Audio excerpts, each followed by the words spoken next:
पाचवी ओवी आपण समोर घेतलेली आहे। पाचव्या ओवीमध्ये सहाव्या ओवीमध्ये विश्वमाऊली ज्ञानोबाराय सांगतात, पदबंद नागर तेची रंगाथिले अंबर, जेत साहित्यवाणी सपूर उजाळाचे। मुळामध्ये विश्वमाऊली ज्ञानोबारायांनी या पहिल्या अध्यायामध्ये ओंकार स्वरूप असलेल्या परमात्म्याचं वर्णन सुंदर अशा पद्धतीने केलेलं आहे। काल आपण बघितलेलं आहे।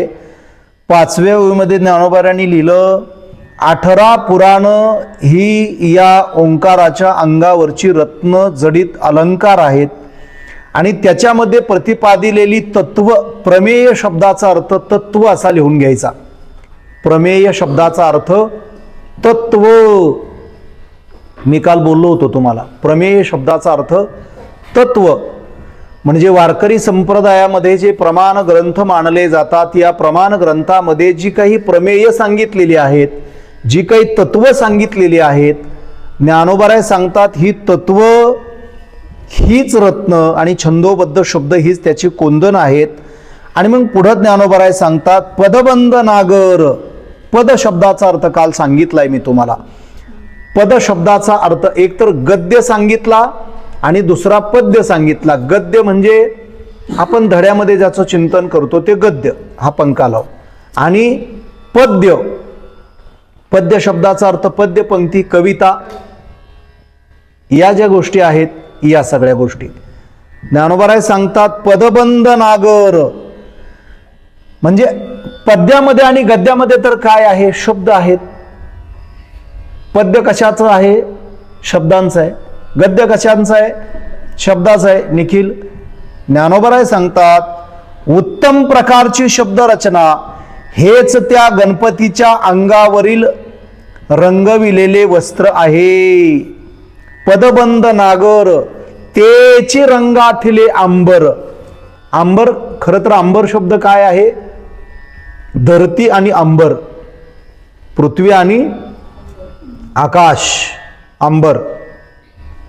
काही जण म्हणतात आमचं धरती हेच आमचं अंतरुण आहे, जमीन हेच आमचं काय आहे, अंतरुण आहे, आणि अंबर हेच आमचं पांघरुण आहे।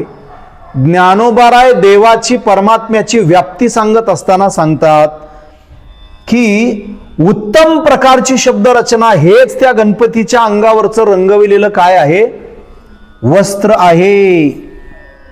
पदबंद नागर तेची रंगाथिले अंबर, जेत साहित्यवाणी सपूर उजाळाचे। उत्तम प्रकारची शब्दरचना हेच त्या गणपतीच्या अंगावरील रंगवलेलं वस्त्र आहे आणि त्या शब्दरचनेमध्ये जे काही अलंकार आहेत हे त्या वस्त्राचे चकचकीत तलम तंतू आहेत। चकचकीत तलम तंतू।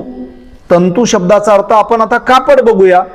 कापड कशापासून तयार होतं, धाग्यापासून तयार होतं। धागा कशापासून तयार होतो, कापसापासून। कापूस कुठून येतो, जमिनीतून येतो, मातीतून येतो। म्हणजे कापूस येत नाही थेट, सरकी, आपण सरकीची पेरणी करतो, लावतो सरकी, आणि त्याच्यातून, त्या सरकीतून काय निघतो तर कापूस निघतो।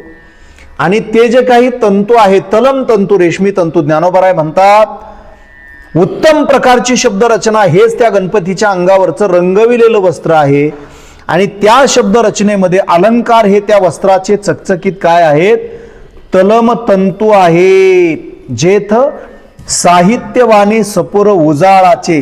चकचकीत, उजाळा म्हणजे चकाकी। जुनी भांडी झाली की ती भांडी पाठीमागं जर बघितलं आपण तर तांब्याची भांडी, पितळेची भांडी, मग त्याला चकाकी आणण्यासाठी आता सुद्धा काय वापरतात, पितांबरी वापरतात। म्हणजे त्याला ती झळाळी आणतात, चकाकी आणतात, ते उजळल्यासारखं दिसतं। उजळणं याचा अर्थ काय, चकाकी येणं।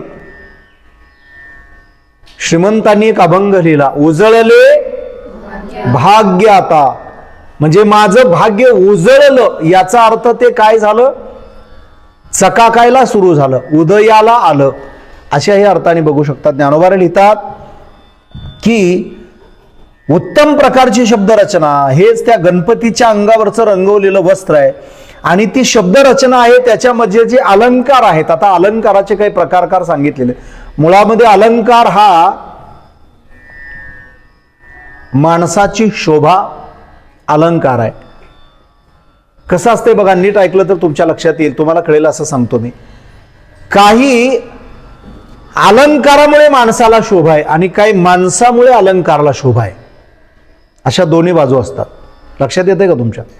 अलंकामुळे माणसं महाराज शोभून दिसतात आणि काही माणसामुळे अलंकार शोभून दिसतात. बरोबर आहे की नाही? काही माणसं अशी असतात ती माणसंही शोभून दिसत नाही आणि अलंकारही शोभून दिसत नाही. पण काही भाग्यवान असे असतात की माणसंही शोभून दिसतात आणि अलंकार सुद्धा शोभून दिसतात. असे चार भाग त्याच्यामध्ये करता येतात. तर शब्दाच्या रचनेमध्ये जसं व्यवहारामध्ये अलंकार माणसाचं आभूषण शोभा आहे, भूषण आहे, तसं भाषाशास्त्रामध्ये व्याकरणामध्ये सुद्धा अलंकाराला फार मोठं काय आहे, महत्व आहे. अलंकार काय करतो? अलंकार तर भाषेचं सौंदर्य वाढवतो, भाषेची दृष्टी वाढवतो, सौंदर्य वाढवतो, भाषा देखणी करून मांडतो तो. म्हणजे नुसतं गुलाब आहे म्हणण्यापेक्षा किती सुंदर गुलाब आहे, अर्थात त्या गुलाबाचं महत्व काय झालं, त्या सुंदरतेनं वाढवलं. म्हणजे विशेषण या गोष्टी आहेत. ज्ञानोबा सांगतात हे जे काही देवाच्या अंगावरचं वस्त्र आहे गणपतीच्या, त्या शब्दरचनेमध्ये जे अलंकार आहेत, ते अलंकारच त्या वस्त्राचे काय आहेत, चकाकी आहेत, ते तलम तंतू आहेत.